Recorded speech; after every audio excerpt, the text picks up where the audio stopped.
نعمة من أعظم نعم ربنا عليك إنك هتلاقي بعض الناس بتخرج مرة واحدة من حياتك.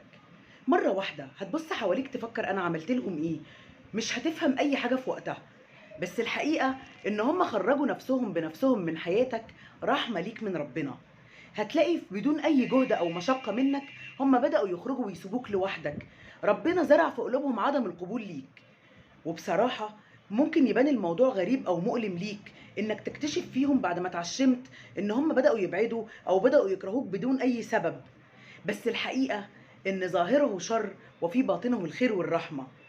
تستغرب بقى من اللي كان شايفك وكرهك إن هو بقى بيحبك أو بقى يقول في حقك كلام طيب أو حتى سايبك في حالك مش بيأذيك. وده كله بصراحة تدبير من ربنا.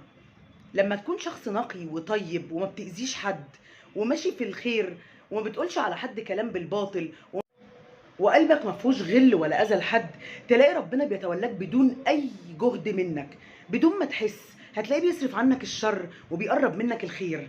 ودايما افتكر الدعوة وادعيها وقول ربنا اصرف عنا برحمتك شر ما قضيت. وربنا دايما يوقف لنا كلنا الخير والناس الطيبة النقية ويدينا على قد قلوبنا.